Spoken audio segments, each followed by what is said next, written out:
नमस्ते, अभिवादन आपका इनोसेंट इन्वेस्टर के इस नए वीडियो में आपके लिए डिस्क्लेमर। उसके बाद आज बात करेंगे टाटा कंसल्टेंसी सर्विसेज और रिलायंस इंडस्ट्रीज़ की।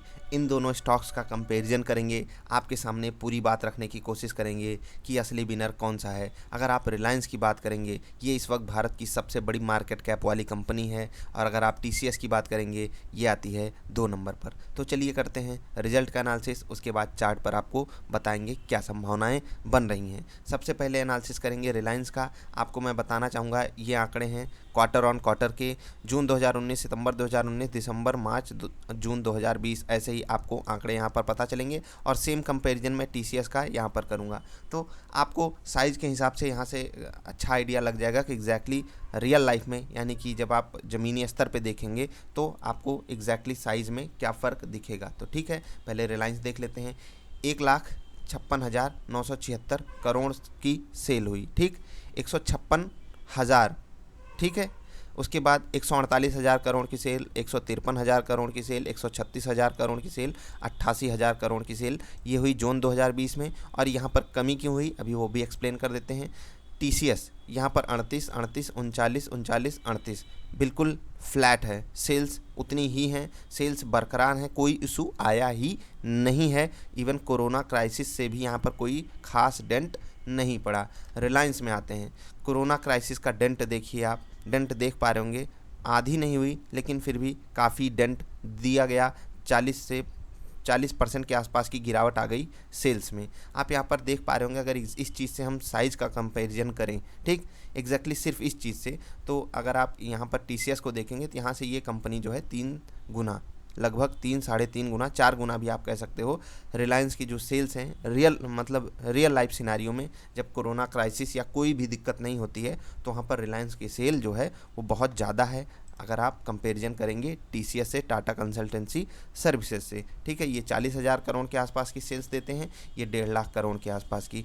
ठीक है, अब कोरोना क्राइसिस में इनकी सेल्स काफ़ी कम हो गई, तो अब अगर टीसीएस से आप कंपैरिजन करेंगे तो लगभग डबल के आसपास है। ठीक है, आते हैं अदर इनकम पे। अदर इनकम रिलायंस की आप यहाँ पर देख सकते हैं, रिलायंस अभी 1.5% के आसपास डाउन चल रहा है, टीसीएस 2.5% के आसपास अप चल रहा है। तो यहाँ पर अगर आप अदर इनकम देखेंगे, 4,500 करोड़, 3,500 करोड़, मतलब 3,000 करोड़ से 4,500 करोड़ के बीच में रिलायंस की अदर इनकम आती है। टीसीएस अदर इनकम ज़्यादा कमा नहीं पाती है, लेकिन फिर भी ठीक ठाक इनकम ये कमाते हैं। इनकम में लगातार कमी आ रही है अदर इनकम में, तो इनकी जो मतलब मेन अर्निंग है वो सेल्स ही आती है। ठीक, इतना आप समझ गए। अब हम एग्जैक्टली चलते हैं नेट प्रॉफिट पे, क्योंकि ये आपकी आंखें खोल देगा और आपको कुछ बातें एग्जैक्टली बताएगा कि रियल लाइफ सिचुएशन कैसे बनती है, मतलब अंततः आपके हाथ में कितना पैसा आता है। ध्यान से देखिएगा, रिलायंस की मैं बात कर रहा हूँ। अगर आप जून 2019 में देखें, 1.5 लाख करोड़ की सेल्स के बावजूद 10,000 करोड़ का प्रॉफिट। ठीक, आसान भाषा, यहाँ पर आप देखिएगा, सिर्फ 38,000 करोड़ की सेल्स में 8,000 करोड़ का प्रॉफिट। समझ रहे हैं ना, सेम प्रॉफिट बरकरार है इनका। इस बार प्रॉफिट कम हुआ है, क्यों, आपको मैं बताना चाहूँगा। इनके जो खर्चे हैं ओवरऑल, वो भी मतलब हाथ में रहते हैं, बहुत ज़्यादा फ्लक्चुएशन नहीं होता है। इसीलिए अगर आपसे कोई टाटा कंसल्टेंसी सर्विसेज के स्टॉक को लेने की बात कर रहा होगा, तो वो हमेशा कहेगा ये बहुत ही स्टेबल स्टॉक है, बेहतरीन है, ऐसा है वैसा है। तो आपको भी इस चीज़ के मतलब इस चीज़ का सिनारियो यहाँ से मिल जाएगा कि हाँ यार, प्रॉफिट स्टेबल है, सेल्स स्टेबल है, तो कोई दिक्कत है नहीं। यहाँ पर जो डेंट पड़ा है थोड़ा सा कोरोना की वजह से पड़ा है, उसको आप मतलब जैसे ही कोरोना जाएगा यहाँ पर ये एग्जैक्टली फिर इसी चीज़ को फेच कर लेंगे, आराम से आ जाएंगे इस पे, मतलब इस चीज़ पे भी ये वापस आ जाएंगे। इनका जो प्रॉफिट है उसमें कोई दिक्कत नहीं रह जाएगी। रिलायंस की बात करते हैं, अभी इनको जो है टैक्स ज़्यादा चुकाने पड़ते थे, जून 2020 में कम चुकाने पड़े। ठीक है, जून 2020 में सिर्फ 260 करोड़ के टैक्स चुकाने पड़े, और इस कारण इनका जो प्रॉफिट है वो बहुत ही तगड़े से बढ़ा है। अब यहाँ पर आते हैं इनकी सेल्स, मतलब ओवरऑल इनका प्रॉफिट देखते हैं, 10,000 करोड़, 11,000 करोड़, 11,500 करोड़, 6,500 करोड़, और इस बार सीधे 13,000 करोड़।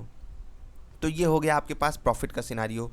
यहाँ से अगर आप कंपैरिजन निकालेंगे तो आप कहेंगे कि सेल्स टू प्रॉफिट रेशियो में टीसीएस बहुत तगड़े से आगे निकल रहा है, लेकिन अगर साइज़ की बात की जाए तो आप रिलायंस को कंसीडर कर सकते हैं ओवरऑल साइज़ में।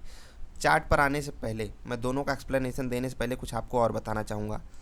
इन दोनों कंपनियों का मार्केट कैप मैं आपके साथ शेयर करना चाहूँगा। सबसे पहले टाटा कंसल्टेंसी सर्विसेज 9,17,000 करोड़, समझ रहे हैं। उसके बाद यहाँ पर आप देख रहे हैं 14,73,000 करोड़ का मार्केट कैप। आपको एक बात मैं बता दूं, कभी रिलायंस का जो मार्केट कैप है वो 15 लाख करोड़ के आसपास भले है, लेकिन एक समय टीसीएस का मार्केट कैप रिलायंस के मार्केट कैप से ज़्यादा था। अगर आप लोग मुझे एक डेट बताएंगे नीचे कब ऐसा रहा होगा तो मुझे बहुत खुशी होगी। थोड़ी सी रिसर्च आप लोगों को भी करनी चाहिए इस बारे में। हाँ, ये एजुकेशनल वीडियो है तो आप लोगों में से बहुत सारे मतलब बहुत कम लोग इन सब वीडियोज़ में इंटरेस्टेड होते हैं, तो फिर भी मैं आपसे एक लाइक की उम्मीद करता हूँ। जो भी लोग देखो, लॉन्ग टर्म में आप ही लोग पैसा कमा पाओगे। जो सिर्फ टारगेट ढूंढते हैं, जिनको सिर्फ स्टॉप लॉस चाहिए, टारगेट चाहिए, हर दिन 5% चाहिए, उनके लिए अफसोस है, लेकिन कुछ कह नहीं सकते। वो बाज़ार से बाहर हो जाएंगे, चाहे 1 महीने में हो जाएं, चाहे 1 साल में, चाहे 10 साल बाद। अगर वो यही करते रहे तो उनको बाज़ार बाहर कर ही देगी। तो इसीलिए मैं आपसे कहता हूँ सीखने की कोशिश किया करो, थोड़ा सा फंडामेंटल एनालिसिस सीखने की कोशिश करो, टेक्निकल एनालिसिस सीखने की कोशिश करो, अपने लेवल पे भी करो। जो सामने वाला सिखा रहा है उससे आप क्या सीख पा रहे हो, ये सारी बातें ज़रूरी हैं। अब चलते हैं चार्ट पर। ठीक, चार्ट पर आ जाते हैं। मैं आपको एक चीज़ बताना भूल गया कि कोरोना क्राइसिस जो है, कोरोना ने डेंट रिलायंस को ज़्यादा दिया है, टीसीएस को बिल्कुल दिया नहीं है। ये आप रिजल्ट से देख पा रहे होगे।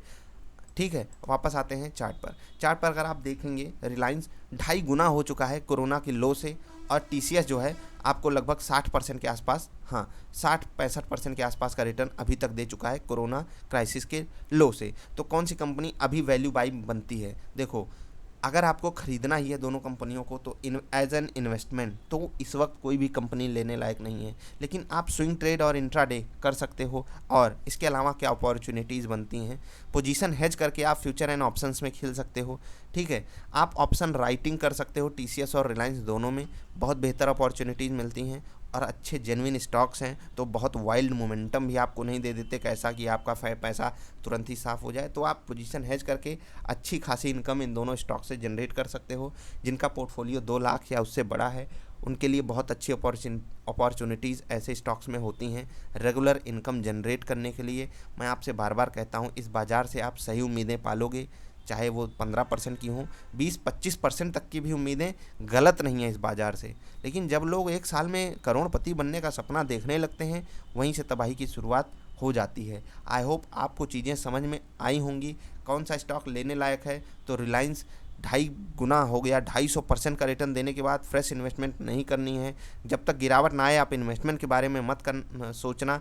मतलब इन्वेस्टमेंट की मैं बात इसलिए करता हूं कि आप स्टॉक को लेकर भूल गए, अब उसको 3 साल बाद देखोगे। अगर आपको स्टॉक देखना आता है, संभालना आता है, लॉस एंड प्रॉफिट बुक करना आता है, तो रिलायंस हो चाहे टीसीएस हो, इसको आप किसी भी दिन बाई या सेल कर सकते हो। आपका रिस्क एपेटाइट जो भी है उसकी आपको समझ होनी चाहिए। तो बस यार, अभी के लिए इतना ही। अब मेरे हिसाब से जीता कौन जंग? मेरे हिसाब से जंग जीती है टीसीएस ने। क्यों? क्योंकि ये बिल्कुल स्टेबल कंपनी है, और दूसरी चीज़ ये सिर्फ इनका बिजनेस जो है वो सिर्फ एक है टेक्नोलॉजी सेगमेंट में।